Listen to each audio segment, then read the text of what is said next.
រឿងពងសัตว์បាក់សីទេពថ្លែងពីភូមិតូចមួយដែលដាច់ឆ្ងាយពីគេឯងកូនភូមិតូចល្មមមួយនេះស្ថិតក្នុងព្រៃភ្នំដ៏ស្រស់ស្អាតមួយ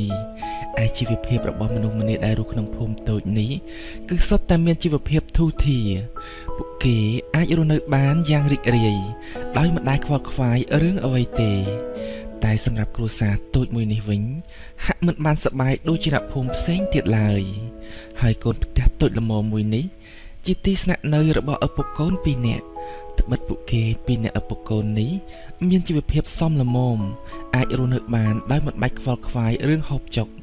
តែកូនប្រុសឈ្មោះសិតតែងតែព្រួយបារម្ភព្រោះតែជំងឺរបស់ឪពុកគេពុកឥឡូវដល់ពេលពិសាបបរហើយពុកអូកូនប្រុសលំបាកកូនហើយឲ្យពុកសុំទោសផងដែលពុកដេកឈឺបែបនេះមិនបានជួយកូនប្រុសហើយបែរជានាំទុក្ខលំបាកឲ្យកូនប្រុសទៀតសុំពុកកុំនិយាយអញ្ចឹងអីកូនគ្មានអារម្មណ៍ថាជាបន្ទុកអីទេសុំពុកកុំអារម្មណ៍កូននឹងព្យាយាមរកថ្នាំមកព្យាបាលពុកឲ្យតតែជាសះស្បើយឡើងវិញមិនដឹងយ៉ាងម៉េចទេ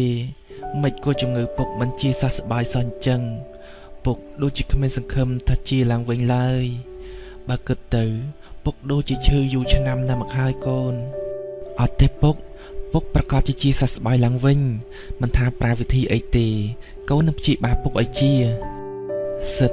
ជាកូនកតញ្ញូម្នាក់ទោះត្រូវមើលថែឪពុកចាស់ដែលមានជំងឺអស់ពេលច្រើនឆ្នាំយ៉ាងណាក៏គេមិនដែលត្អូញត្អែមួយម៉ាត់ឲ្យឪពុកគេបានលឺឡើយពុកឥឡូវកូនដល់ពេលទៅស្រោចទឹកបន្លែហើយពុកពិសាបបររួចសូមពុកសម្រាកចុះអូត្រូវហើយថ្ងៃនេះកូនគិតថាស្រោចទឹកបន្លែរួចកូននឹងគិតថាចង់ចូលព្រៃបន្តិចកូនចង់បេះផ្លែឈើខ្លះហើយនឹងរកមើមថ្នាំឲ្យពុកផងល្អឥឡូវកូនឆាប់ទៅចុះកុំបារម្ភពីពុកអីសិតគេមានមុខរបរជាអ្នកដាំបន្លែលក់ទុផលដែលបានពីការដាំបន្លែលក់នេះអាចផ្គត់ផ្គង់ជីវភាពបានយ៉ាងគ្រប់គ្រាន់ក៏ដោយតែដោយសារសិតជាក្មេងឧស្សាហ៍គេតែងចូលទៅក្នុងព្រៃបេះផ្លែឈើយកទៅលក់បន្ថែមទៀតសិតគេកំពុងតែនៅក្នុងសួនបន្លែរបស់គេពុកអើយកូនពិតជាអាណិតពុកណាស់កូនពិតជាអត់បានការមែនមិនអាចរកថ្នាំមកព្យាបាលពុកឲ្យជាសះស្បើយបានលុះគេបានស្រោចបន្លែរួចហើយក៏ប្រញាប់ដើរចូលទៅព្រៃថ្ងៃនេះសិតមិនត្រឹមតែបេះផ្លែឈើនោះទេតែគេរកមើមឈើផ្សេង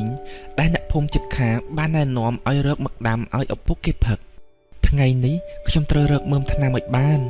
ទោះជាលំបាកយ៉ាងម៉េចក៏ដោយអ្នកភូមិប្រាប់ថាមើមថ្នាំនេះវាពូកែស័ក្តិសិទ្ធិណាស់សិទ្ធិបានព្យាយាមដើររកមើមឈើនោះយ៉ាងយូរតែគេនៅតែមិនអាចរកបានហើយពេលនេះសិទ្ធិស្រាប់តែមកដើរជួបនឹងលោកតាអេសីម្នាក់តែយ៉ាងណានេះមិនមែនជាការចៃដន្យទេ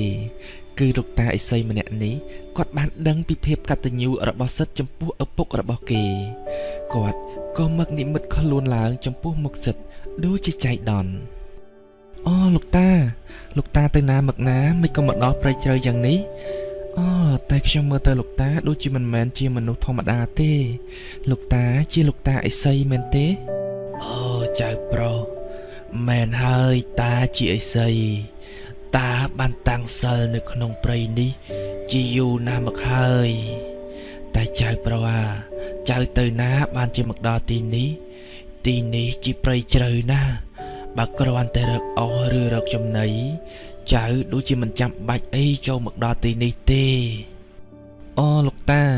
តាមពិតចៅមករកបេះផ្លែឈើនិងរកថ្នាំទៅព្យាបាលជំងឺឪពុករបស់ចៅតែចៅរកថ្នាំមនុស្សមិនបានសោះក៏ចេះតែដើរក៏មកដល់ទីនេះទៅលោកតាអេសីថាបាត់បានដឹងហើយនៅជំងឺឪពុករបស់គេតែគាត់នៅតែសួរទៅកាន់សិទ្ធថាចៅប្រុសតើជំងឺឪពុករបស់ចៅធ្ងន់ណាស់មែនទេបានត្រូវរកថ្នាំមកដល់ព្រៃជ្រៅបែបនេះសិទ្ធរៀបរាប់ពីជំងឺរបស់ឪពុកគេឲ្យលោកតាអេសីម្នាក់នេះបានដឹងទាំងអស់ពេលនោះលោកតាអេសីបាននិយាយទៅកាន់សិទ្ធថាចៅប្រុសថ្នាំដែលចៅប្រុសកំពុងព្យាយាមរកនេះក៏មិនអាចព្យាបាលជំងឺឪពុកចៅបានដែរចៅមិនបាច់តាមរកវាទេ មិនអញ្ចឹងលោកតាអ្នកភូមិប្រាប់ខ្ញុំថាថ្នាំនេះវាពូកែស័ក្តិសិទ្ធិណាស់តែជប់សិនបើតាមសម្ដីលោកតាដឹងមែនទេថាថ្នាំអីអាចព្យាបាលជំងឺឪពុកខ្ញុំបានប្រកបណាស់ចៅតាប្រកាសជាដឹងសូមលោកតាជួយប្រាប់ខ្ញុំផងមិនថាវានៅឯណាទេខ្ញុំនឹងព្យាយាមទៅយកវាឲ្យបានវានៅមិនឆ្ងាយទេចៅឥឡូវ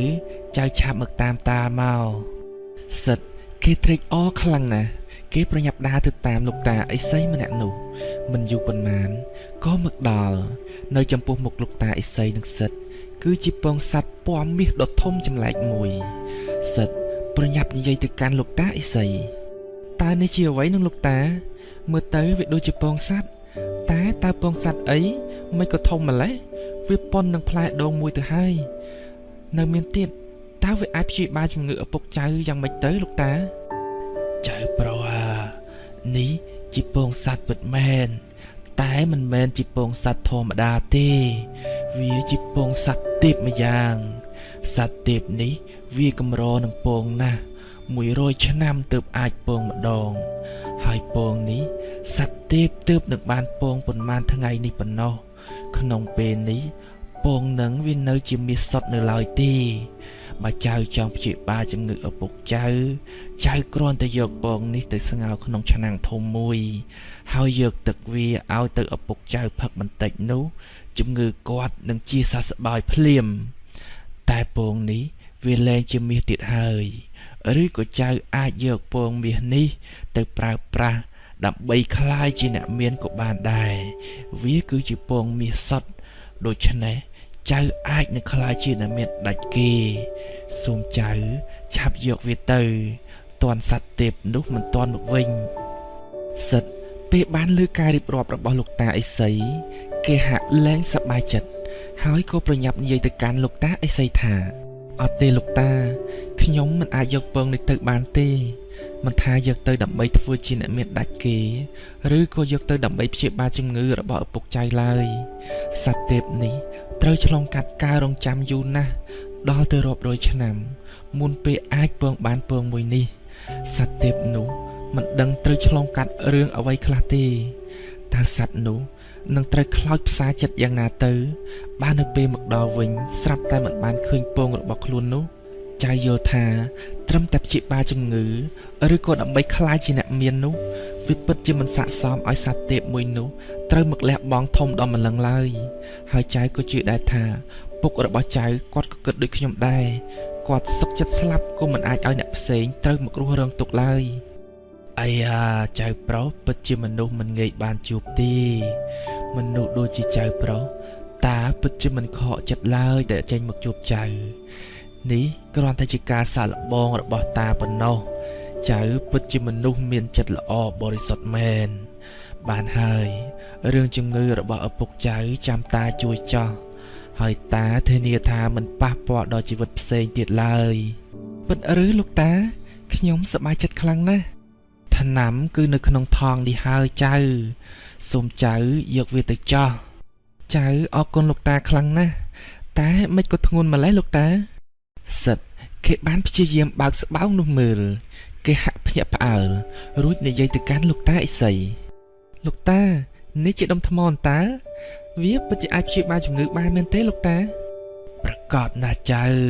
ពិតជាបានសូមចៅយកដុំថ្មនៅក្នុងស្បោងទាំងអស់នេះទៅដាក់ត្រាំក្នុងទឹកស្អាតមួយសន្ទុះហើយយកទឹកនោះទៅឲ្យឪពុកចៅផឹកជំងឺរបស់ឪពុកចៅនឹងជាសះស្បើយហើយចៅពិតជាអរគុណលោកតាខ្លាំងណាស់ឥឡូវចៅសូមលាលោកតាហើយបានសូមចៅទៅចោះសិតគេកាន់យកស្បោងដុំថ្មដែលលោកតាឥសីបានឲ្យនោះយកទៅផ្ទះទាំងសប្បាយចិត្តហើយមិនយូរប៉ុន្មានសិតក៏មកដល់ផ្ទះវិញពុកកូនត្រឡប់មកវិញហើយអូកូនប្រុសកូនមកវិញហើយកូនហត់ហើយឆាប់ទៅសម្រាកសិនទៅកូនមិនអីទេពុកតែថ្ងៃនេះពុកកូនមានដំណឹងល្អមកប្រាប់ពុកពេលពុកស្ដាប់ប្រកាសជាសប្បាយចិត្តមិនខានវាជាដំណឹងអីទៅកូនពុកមើលទៅកូនដូចជាសប្បាយចិត្តណាស់ហើយស្បោងអីគេនៅនឹងដៃកូននឹងសិតគេបានរៀបរាប់ពីដំណើររឿងប្រាប់ទៅឪពុកគេទាំងអស់ ឪពុកពេលដែលបានដឹងរឿងទាំងអស់ហើយភញាក់ផ្អើលខ្លាំងណាស់រួចប្រញាប់និយាយទៅកាន់កូនប្រុសពិតជាល្អណាស់កូនប្រុសពុកសប្បាយចិត្តណាស់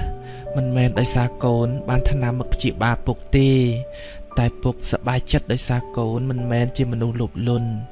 ចេះអាណិតអាសូរជីវិតអ្នកផ្សេងទៀតសំពុកចាំបន្តិចខ្ញុំនឹងធ្វើតាមបណ្ដាំលោកតាអេសីយកទឹកស័ក្តិសិទ្ធិមកឲ្យពុកពិសាឥឡូវនេះសិទ្ធក៏ធ្វើអ្វីដែលលោកតាអេសីបានប្រាប់ក្រោយមកឪពុករបស់គេក៏បានជាសះស្បើយពីជំងឺមែនវាពិតជាស័ក្តិសិទ្ធិណាស់កូនប្រុសឥឡូវពុកបានជាពីជំងឺហើយល្អណាស់ពុកកូនសប្បាយចិត្តណាស់តែកូនប្រុសឆាប់យកថ្មនោះមកឲ្យពុកមើលបន្តិចមើលវាជាថ្មអីមិនក៏ស័ក្តិសិទ្ធិម្ល៉េះវានៅទីនេះពុក